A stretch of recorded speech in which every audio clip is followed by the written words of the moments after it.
அது மட்டுமில்லாது தமிழ் பேசும் சமூகத்தில் இருந்து கிறிஸ்தவர்கள் பிரித்துவிடும் சதியில் சச்சிதானந்தம் போன்றவர்கள் வெற்றி பெற்றுவிடக் கூடாது என்பதற்காகவே இது போன்ற நிகழ்ச்சியை செய்வது காலத்தின் கட்டாயம் என்று அறிந்து இந்த விடயம் தொடர்பில் மேலதிகமான சில விடயங்களை உரையாடலாம் என்று நினைக்கின்றோம். வடக்கு கிழக்கை பொறுத்தவரையில் எடுத்துக்கொண்டால் தந்தை செல்வநாயகம் நாடாளுமன்ற உறுப்பினராக அந்த கட்சியின் தலைவராக இருந்தார்.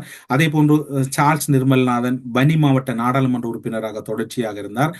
அதன் அவர்களோடு பயணிக்கக்கூடிய செல்வம் அடைக்கல்நாதன் வன்னி மாவட்டத்தில் இருக்கின்றார். யாழ் மாவட்டத்தில் இன்னும் பல கிறிஸ்தவ மதத்தைச் சேர்ந்த நாடாளுமன்ற உறுப்பினர்கள் இருக்கின்றார்கள்.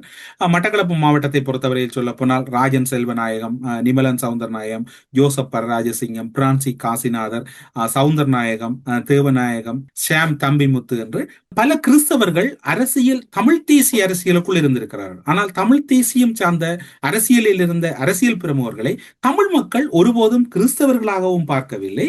அதே நேரம் அவர்கள் கிறிஸ்தவ அடையாளங்களோடும் ஒருபோதும் பெரிய அளவில் பயணிக்கவில்லை. ஏன் வியாழேந்திரன் கூட ஒரு கிறிஸ்தவ சமயத்தை சார்ந்தவராகத்தான் மட்டக்களப்பு மாவட்ட நாடாளுமன்ற உறுப்பினராக இருந்தார். அவர்களும் ஒருபோதும் கிறிஸ்தவ அடையாளங்களோடு பயணிக்கவில்லை. இங்குதான் சுமந்திரன் மீது இவ்வாறான குற்றச்சாட்டுகள் எழுகிறது என்றால் அதில் தான் சந்தேகம் வலுக்கின்றது. இதனை சுமந்திரன் தான் தெளிவுபடுத்த வேண்டும். இப்போது குறிப்பாக சொல்ல போனால் மட்டக்களப்பு மாவட்ட நாடாளுமன்ற உறுப்பினர் சாணக்கியன் அவர்கள் என்ன மதத்தை சேர்ந்தவர் என்கின்ற கருத்து பலரிடம் பேசப்படுகிறது. மதம் சார்ந்து பின்பற்றக்கூடியது அவருடைய உரிமை. ஆனால் அவர் என்ன மதத்தை பின்பற்றுகிறார் என்று வெளிப்படையாக தெரியாது.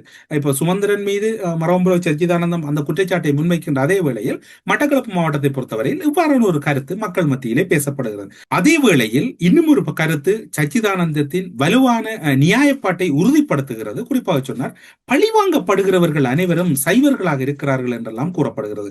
அதே வேளையிலே மட்டக்களப்பு மாவட்டத்தை பொறுத்தவரையில் சொல்ல போனால் தானாக தோன்றிய ஒரு தாந்தோன்றீஸ்வரர் ஆலயத்திலே எல்லாம் மிக முக்கியமான பொறுப்புகள் வண்ணக்கர் பொறுப்பு முதல் வகித்தவர் தான் முன்னாள் நாடாளுமன்ற உறுப்பினர் ப. அரியநேந்திரன். அவர் கட்சியிலிருந்து நீக்கப்பட்டிருக்கின்றார். அந்த விவகாரங்களை எல்லாம் நீங்கள் பார்த்தீர்கள் என்றால் இந்த குற்றச்சாட்டு ஒரு வழியில் நிறுவனமாகி விடுமோ என்கின்ற சந்தேகம் இருக்கின்றது. அவர் ஒரு பட்டியலையே வெளியிடுகிறார். இந்த விடயம் தொடர்பில் அவர் தான் பதிலளிக்க வேண்டும். அது மட்டுமல்லாது நாடாளுமன்ற குழு தலைவர் பொறுப்பிலிருந்து ஸ்ரீதரன் நீக்கப்படுவது தொடர்பில் கட்சியின் சில முன்னுக்கு பின் முரணான முடிவுகள். சிவிக்கு சிவஞானம் சொல்லுகிறார் இன்னும் முடிவெடுக்கப்படவில்லை என்று.